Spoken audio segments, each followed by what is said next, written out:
Hello there! Today I am bringing you my May wrap-up. If you're wondering why I'm wearing the same clothes as I did in my last video, it's because, as I said then, I am pre-recording. It's not just because I'm dirty. I do change my clothes sometimes. So, as you would know, if you've seen my last wrap-up, I said I was going to try and read a bit less because I was reading an insane amount and not having a life at all. I have achieved my goal of reading less. I've read 5 books. Still haven't really got a life, but it was worth a try. Anyway, so the first book I read this month was Eragon by Christopher Paolini. This is a book that I wouldn't typically pick up, but it's one of those that I've seen everywhere and people are always raving about it, so I thought I'd pick it up, and I picked it up ages and ages ago, about 3 years ago. Never got round to reading it, never really intended to read it, to be honest, because I just didn't think I'd enjoy it. Dragons, fantasy, not my cup of tea. But after reading Game of Thrones, I really enjoyed that when I didn't expect to, so I thought I'd give this a go. It was alright, I didn't love it. It's basically about a boy called Eragon, which surprised me because I thought Eragon was the dragon. But yeah, it's a boy called Eragon who finds a dragon egg in a world where basically dragons aren't really allowed anymore. They used to be a big thing, but the ruler then got rid of dragons basically because he wanted to have the only dragons, and then people find out that Eragon's got this egg and they're searching for it, and ends up people die, and Eragon then goes on a mission to find the people who had killed his loved ones or whatnot, and wreak his revenge on them. So it's basically just a big adventure. I have to say I did find this a bit repetitive. I know it's probably because it's written for younger kids as well, but I found it a bit repetitive. It was sort of quite generically, bit of adventure, enemies happen. Eragon always seemed to pass out when the enemies happened and then come round when everything was fixed, which annoyed me a little bit. I thought he's meant to be a hero and he's not doing any heroing. But yeah, no, it was enjoyable, it was fun. I have to say, I realised while I was reading it that Christopher Paolini wrote this when he was 15. So it is amazing just for that fact. You would not know at all that it was written by a 15-year-old. It's really well written. So that's amazing. Worth a read, as I say, if you like fantasy, definitely give it a go. If you haven't already, which you probably have, because I'm well behind the times. Then I read John Irving's A Prayer for Owen Meany. This is another beast of a book. It doesn't actually look half as thick as it is. It was 700 pages long, and it took me, again, quite a while to get through. This is probably why I've read less this month. Not through any conscious choice, but because I've been choosing beast books is kind of what happened. But anyway, so this is an interesting book. It's absolutely, if you'd laid it out to me, I would have been like, I will hate that book, it will be so boring. But I really enjoyed it. It's unlike anything I've ever read before. It's not so much of a plot-based book in a way. There is a sort of ongoing, there is a climax, but it's not really about that. It's written from the point of Johnny, I can't remember what he's called. It doesn't even say on the back. We'll just call him Johnny. And his best friend is Owen Meany, who is a very strange little boy and really just adorable. I have to say, it's basically about their lives together. So it starts when they're kids and goes through to when they're sort of early 20s. And it's just, yeah, I loved Owen. Owen is a spectacular creature, and I suppose that's why Johnny wanted to write the story about him. He is basically a very special young boy who, I don't think it's spoiling it to say that he has some ties to God in this story, because it begins with John saying, the reason I believe in God is because of Owen Meany. Basically, when they are younger, again, I don't think it's spoiling it by saying this, because it's not a massive mystery, and it happens quite early on. Owen Meany accidentally kills Johnny's mum with a baseball, and yeah, so that happens. But there is a lot of odd things that go on with Owen Meany, and it's basically, just about their life together and their views towards things, and mainly Owen. It's just about Owen and the effect he has on people. I have to say, as I say, he's adorable when he's younger. I didn't like him so much when he became an adult. He was a bit of an idiot. He got a bit off the rails. But when he was a kid, he's lovely. I feel like I'm not explaining this very well, but it's quite difficult to explain. I think you should just read it. It's really rich and just gorgeous, and I'm definitely going to be reading more of John Irving.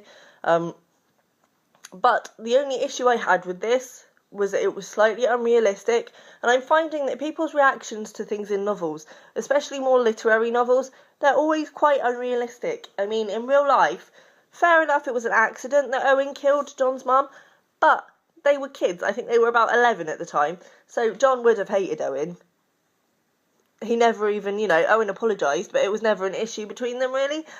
And it would be like, well, I kind of do hate you, you just killed my mum. But other than that, gorgeous, read it, definitely do.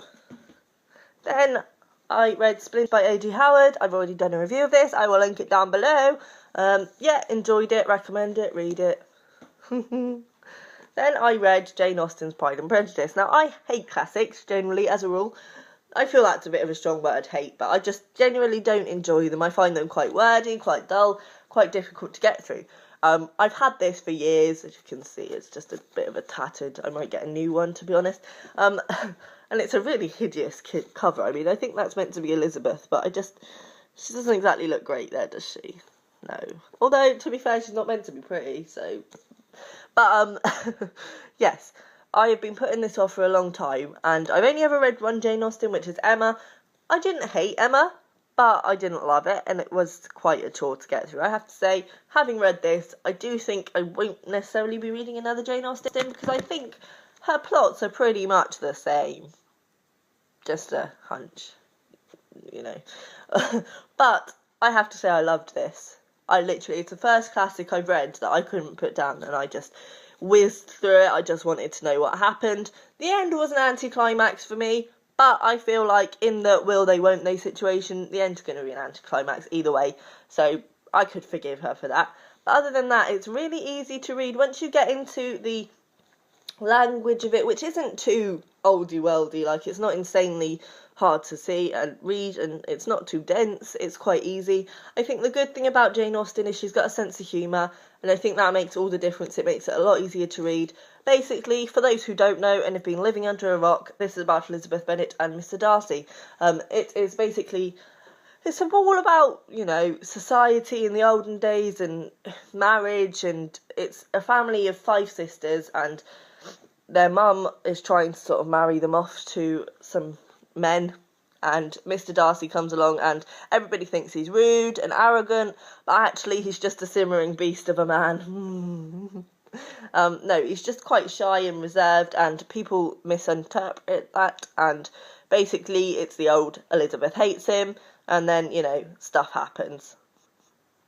Can't say much more than that, but I would definitely recommend it, especially for people who don't like classics, because as I say, I don't generally as a rule like classics, but this was really good, so yeah, give it a read. Definitely going to be rewatching the film of that, I think, the one with Keira Knightley.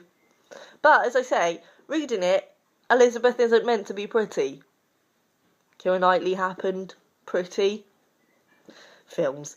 Anyway, the last book I read this month, that time already, was A Tale for the Time Being by Ruth Ozeki. This was, again, a really interesting book. I've actually had a really quite unique reading month in terms of I've been reading stuff that I wouldn't necessarily choose, but that I've really enjoyed. This is basically about, it's kind of a lot of different stories, really, or at least 2 different stories. It is about Now, or Nao, or Now, I think she's called Now, N-A-O, so Now, and it is her diary, and basically her diary is washed up on the shore of some island in, I think, Canada, and Ruth, our other character, has picked it up and is reading it, and we're reading it along with Ruth. The chapters are sort of alternating. Also within this, we have the other story of Now's uncle, Harakami, who was a kamikaze pilot, and that his diary's also in here because Now finds it and sort of translates it and stuff.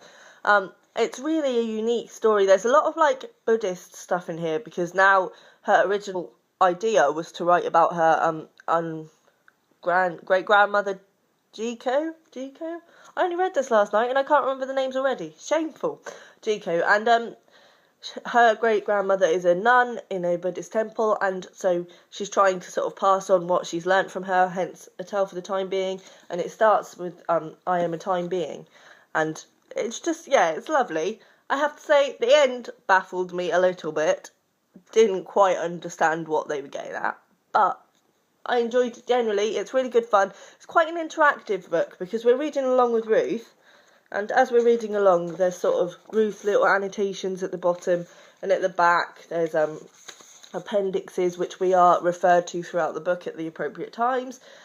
It's quite a harrowing book, and I found it really interesting actually because you learn so much about Japanese culture, and I never realised how different their lives are to ours. Like, they're really, really different culture, and quite shocking at a lot of times. I mean, like, there's a lot in this about their views on suicide and stuff like that, and the bullying. I mean, now is bullied at school, and the bullying is just insane. Like, there's one point where they all pretend she's dead, and they have, like, a proper funeral for her, and the teacher's there and everything, and shocking. Like, but no, I would definitely recommend this. As I say, it's quite interesting, and it isn't the easiest read, but definitely worth a go, and I think it gives you a lot of food for thought, so that's always good. So yeah, quite a strange reading month for me this month, but a good one nonetheless. I think, yeah, I'm feeling a lot like I need to read books that are quite out of my comfort zone at the minute, just to, stretch my horizons. Always a good thing. So yeah, let me know down below what you've been reading this month. Bye.